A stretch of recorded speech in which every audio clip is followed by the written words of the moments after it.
Hello peeps, this is a Hillbilly Halfwit. How's it going today? And what we're going to do today is something that I saw ages and ages ago at the start of COVID, and I noticed they picked on Trump then, and then I never really believed much that the BBC said afterwards. They really turned on him and instead of trying to help him out. So I'm going to show you three videos. One is the original press conference when he suggested about various things that you'll see now, and that's next to the BBC cuts of this press conference trying to make him out to be a dummy when he was actually repeating what the person had said before him. So you watch this. Now this will surprise a few people. I bet you a lot of people on here have never even seen this, and I remember watching this press conference live. So please comment, rate and subscribe and share and subscribe, hype. Let's get going. The content in this video is intended for comedic purposes only. The views expressed in this video are not to be taken as factual information or a representation of my personal beliefs. I am critically reviewing the info and videos I show as examples. Now this is my old style just to get this done. So what we're talking about here is when the BBC and lots of the left-wing press attacked Trump during the start of COVID when they had this press conference talking about things to fix it, because nobody had a cure. Nobody had a cure for anything. Everybody thought we were going to die, didn't we, at the start?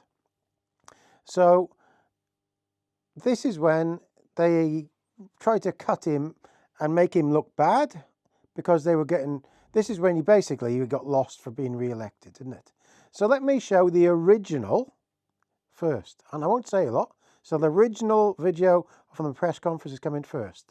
And this bloke talking is one of the experts saying what they've been trying in one of the top universities in America, the top labs, and then Trump follows from what he says. So watch this. Survive as well in droplets of saliva, and that's important because a lot of testing being done is not necessarily being done, number one, with the COVID-19 virus, and number two, in saliva or respiratory fluids. And thirdly, the virus dies the quickest in the presence of direct sunlight under these conditions. And when you look at that chart, look at the aerosol as you breathe it. You put it in a room, 70 to 75 degrees, 20% humidity, low humidity. It lasts, the half-life is about an hour. But you get outside and it cuts down to a minute and a half. Very significant difference when it gets hit with UV rays. Mr. President, while there are many unknown links in the COVID-19 transmission chain, we believe these trends can support practical decision-making to lower the risks associated with the virus. If I could have my next slide, and while that comes up, you'll see a number of some practical applications. For example, increasing the temperature and humidity of potentially contaminated indoor spaces appears to reduce the stability of the virus. And extra care may be warranted for dry environments that do not have exposure to solar light. We're also testing disinfectants, readily available. We've tested bleach, we've tested isopropyl alcohol on the virus, specifically in saliva or in respiratory fluids. And I can tell you that bleach will kill the virus in 5 minutes. Isopropyl alcohol will kill the virus in 30 seconds, and that's with no manipulation. No rubbing, just spraying it on and leaving it go. You rub it and it goes away even faster. We're also looking at other disinfectants, specifically looking at the COVID-19 virus in saliva. This is not the end of our work as we continue to characterize this virus and integrate our findings into practical applications to mitigate exposure and transmission. I would like to thank the President, thank the Vice President for their ongoing support and leadership to the Department and for their work in addressing this pandemic. I would also like to thank the scientists, not only in S&T and the NBAC, but to the larger scientific and R&D community. Thank you very much. Brian. Mr. Brian. Thank you very much. So I'm going to ask Bill a question that probably some of you are thinking of if you're totally into that world, which I find to be very interesting. So supposing we hit the body with a tremendous, whether it's ultraviolet or just very powerful light, and I think you said that hasn't been checked, but you're going to test it. And then I said, supposing you brought the light inside the body, which you can do either through the skin or in some other way. And I think you said you're going to test that too. Sounds interesting. Right, and then I see the disinfectant where it knocks it out in a minute, 1 minute. And is there a way we can do something like that? by injection inside or almost a cleaning, because you see it gets on the lungs and it does a tremendous number of the lungs. So it'd be interesting to check that. So that you're going to have to use medical doctors with. But it sounds interesting to me. So we'll see. But the whole concept of the light, the way it kills it in 1 minute, that's pretty powerful. Steve, please. Right, so there, I saw the whole press conference of that. And then when I saw the BBC's cut of it after, they cut all this out and tried to make him look like a dummy. He was just repeating what that guy in the middle and all these experts had been given a whole press conference on. This conference had been on for about an hour, talking about all this, all about direct sunlight. On the right there on the table, as the video goes along, it was talking about if you go out in the sunlight, it kills it in 1.5 minutes and it's an hour indoors. All these people had no idea how to cure this thing. And I remember listening to this and thinking, well, that was quite a reasonable press conference. And remember, he's talking to this guy who's just given the speech. So when you see the next cut of the BBC, they show another woman, which he wasn't talking to until afterwards. So you'll see now, the next clip is the BBC clip of this. More than 50,000 people have now died in America with coronavirus. It comes as one of the world's biggest manufacturers of disinfectants warned people not to follow President Trump's suggestion that injecting themselves with it could treat coronavirus. One leading company said under no circumstance should its products be put into human bodies. The president today said his remarks have been sarcastic. Our North America editor John Sopel has more. Controversially, some of Florida's beaches reopened last week, but maybe it was a smart thing to do. According to new research conducted by US government scientists, sunlight, heat and humidity dramatically reduce the life of coronavirus in the air and on hard surfaces. The scientists said it acted as a powerful disinfectant. And that led the president to muse on whether disinfectant could be used inside the human body to kill the virus. And then I see the disinfectant, where it knocks it out in a minute, 1 minute.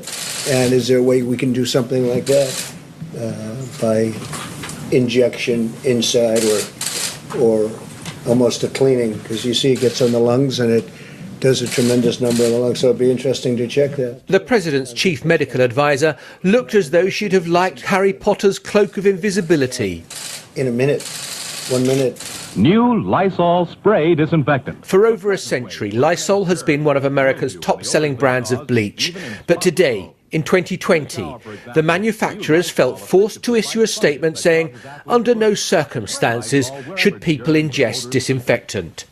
Doctors, health professionals and politicians are similarly disbelieving. So very clearly, disinfectants are not intended for ingestion, either by mouth, by ears, by breathing them in any way, shape or form.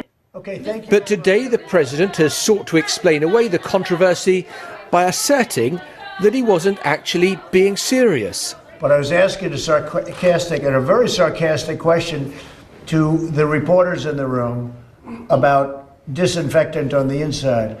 But it does kill it, and it would kill it on the hands, and that would make things much better. That was done in the form of a sarcastic question to the reporters. Another question being asked forcibly is whether now is the right time to reopen. Now, when you saw that one, the last bit of all when he was saying I was talking sarcastic, they have cut that because what happened in the press conference, he was actually talking to a reporter and they had a big row there. And that's when Trump was talking to him sarcastically. It was nothing to do with what he just said in that press conference, what I originally shown. Because as you saw in the original press conference, the guy gave a chat talking about disinfectant and all these other things. And then Trump went on the stage straight after him and he was talking to the guy who they were hiding behind the podium. So the BBC decided to cut out the guy that Trump was talking to and make out that he was talking to the other woman, which he wasn't. He was talking to the other guy that gave a presentation before him. So now you're going to see, right, the next bit now, which is another BBC one, where they talked to the woman that was sitting down on the left of the podium, when we know Trump was talking to the bloke on the right of the podium. So listen to this. So supposing we hit the body with a tremendous, whether it's ultraviolet or just very powerful light, and I think you said that hasn't been checked, but you're going to test it. And then I said, supposing you brought the light inside the body, which you can do either through the skin or in some other way. And I think you said you're going to test that too. Sounds interesting. Right, and then I see the disinfectant where it knocks it out in a minute, 1 minute. And is there a way we can do something like that by injection inside or almost a cleaning? Because you see it gets on the lungs and it does a tremendous number of the lungs. So it'd be interesting to check that. So that you're going to have to use medical doctors with. But it sounds interesting to me. So we'll see. But the whole concept of the light, the way it kills it in 1 minute, that's pretty powerful. I hope people enjoy the sun. And if it has an impact, that's great. I'm just hearing this, not really for the first time. I mean, there's been a rumor that, a very nice rumor that you go outside in the sun or you have heat and it does have an effect on other viruses. But now we get it from one of the great laboratories of the world, I have to say. It covers a lot more territory than just this. This is probably an easy thing, relatively speaking, for you. I would like you to speak to the medical doctors to see if there's any way that you can apply light and heat to cure. If you could. And maybe you can, maybe you can't. Again, I say maybe you can, maybe you can't. I'm not a doctor. But I'm like a person that has a good, you-know-what. But, sir, you're the president. Deborah, have you ever heard of that? The heat and the light relative to certain viruses, yes, but relative to this virus? Not as a treatment. I mean, certainly fever Yeah. is a good thing when you have a fever. It helps your body respond. But not as, I've not seen heat or light. I think it's a great thing to look at. I mean, okay. Respectfully, sir, you're the president, and people tuning into these briefings. So you've seen there, he was talking to that lady then. That was the only time he was talking to the lady press secretary, who was basically sat there as Trump was. Trump was stood there listening to the first guy talking about it. So this guy there. Survive as well in droplets of saliva, and that's important because a lot of testing being done is not. So this guy was talking about it originally. I saw the whole press conference. It went on for an hour. Nobody had any idea how to fix this problem. Look, the vice president is there as well. And when Trump turns around to talk to the person, he's talking to this guy in the middle. He isn't talking to the other lady until later. And the BBC cut this to make it look like he was talking to the lady later. And they completely cut the middle guy out of this next one. Out of this one here. More than 50,000 people have now died. This now. Hold on. See there now, the guy is standing in the middle. There. So the guy in the middle is the one Trump's talking to. You'll see now, and they cut him out of it. To muse on whether disinfectant could be used inside the human body to kill the virus. And then I see the disinfectant where it knocks it out in a minute, 1 minute. And is there a way we can do something like that by injection inside or almost a cleaning? Because you see it gets on the lungs and it does a tremendous number of the lungs, so it'd be interesting to check that. The president's chief medical advisor looked as though she'd have liked Harry Potter's cloak of invisibility. In a minute. He's talking to her. He's talking to her. New Lysol spray disinfectant. For over a century, Lysol has been one of America's top-selling brands of bleach. But the BBC probably were, at that time, pushing this so hard, and that's why Trump lost that election. I remember seeing this, and I was totally dumbfounded. Everybody, Jeremy Vine, all the big things were pushing this around, and I felt very sorry for Trump because he was actually just listening to what was been said 5 minutes before and talking to the guy who had said it 5 minutes before. So there we are. What do you think of that? Am I wrong here, or did I think Trump really didn't say much wrong there? And even when he said I was being sarcastic, to the interviewer what happened after the one video, the later one. He had a big row with one of the reporters. And that's when he said, I'm being sarcastic to the reporter. It was nothing to do with anything else. So there we are. That's another BBC cut to try and make Trump look bad. Please subscribe, hype, all the best, Gaz.